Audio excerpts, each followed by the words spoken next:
દેશભરમાં ચોમાસું પૂરજોશમાં આગળ વધી રહ્યું છે અને હવામાન વિભાગે આગામી 48 કલાકને ખૂબ જ સંવેદનશીલ ગણાવ્યા છે। ગુજરાતમાં આગામી 7 દિવસ હળવા વરસાદની હવામાન વિભાગ દ્વારા આગાહી કરવામાં આવી છે। અમદાવાદમાં વાદળછાયું વાતાવરણ રહેશે। અત્યાર સુધીમાં સિઝનનો 162.5 મિલીમીટર વરસાદ વરસ્યો છે। આગામી 11 અને 12 જુલાઈએ માછીમારોને દરિયો ન ખેડવાની પણ સૂચના આપી દેવામાં આવી છે। બંગાળની ખાડીથી ઉત્તર પશ્ચિમ રાજસ્થાન સુધી ફેલાયેલી ચોમાસુ ટર્ફ અને મધ્ય ભારત પર સર્જાયેલા લો પ્રેશર એરિયાને કારણે દિલ્હી, એનસીઆર, ઉત્તર પ્રદેશ, બિહાર, ઝારખંડ, પશ્ચિમ બંગાળ, રાજસ્થાન, મધ્યપ્રદેશ અને પંજાબ, હરિયાણા, ઉત્તરાખંડ અને હિમાચલ સહિત 18 રાજ્યોમાં ભારે વરસાદ, આંધી, કરા પડવાને વીજળી પડવાની ચેતવણી જાહેર કરવામાં આવી છે। 18 રાજ્યો પર હવામાનનું ડબલ એટેક। ઘણી જગ્યાએ 80 થી 85 કિલોમીટર પ્રતિ કલાકની ઝડપે પવન ફૂંકાઈ શકે છે।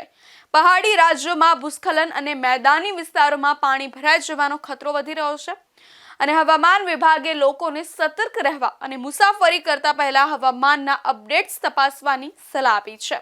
આઈએમડી અનુસાર ઉત્તર પ્રદેશ, બિહાર, દિલ્હી, હરિયાણા, પંજાબ, રાજસ્થાન, મધ્યપ્રદેશ, ઝારખંડ, પશ્ચિમ બંગાળ, ઉત્તરાખંડ, હિમાચલ પ્રદેશ, જમ્મુ કાશ્મીર, લદ્દાખ, ઓડિશા, આસામ, મેઘાલય, મહારાષ્ટ્ર અને કેરળમાં ભારે વરસાદ સાથે તેજ આંધીનું એલર્ટ જાહેર કરવામાં આવ્યું છે।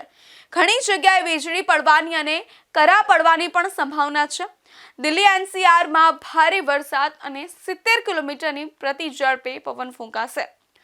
દિલ્હી એનસીઆરમાં 10 જુલાઈએ હવામાન સૌથી વધુ સક્રિય રહેવાની ધારણા છે।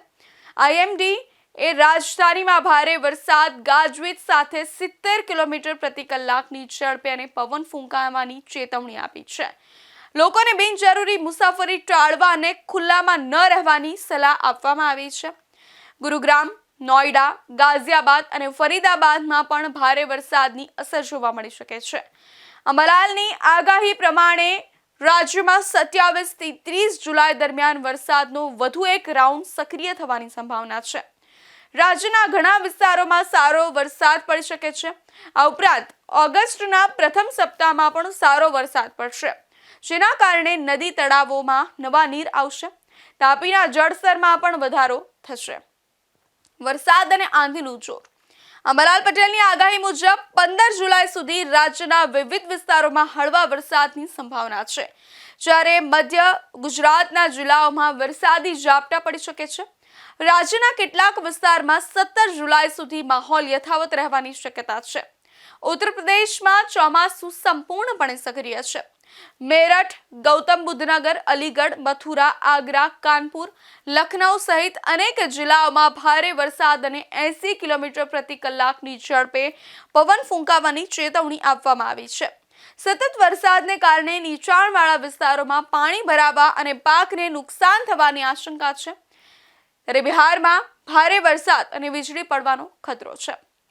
બિહારના ગયા, પટના, પૂર્વ અને પશ્ચિમ ચંપારણ, સારણ, વૈશાલી, મુઝફ્ફરપુર સહિતના અનેક જિલ્લાઓમાં ભારે વરસાદ અને આંધીનું એલર્ટ છે।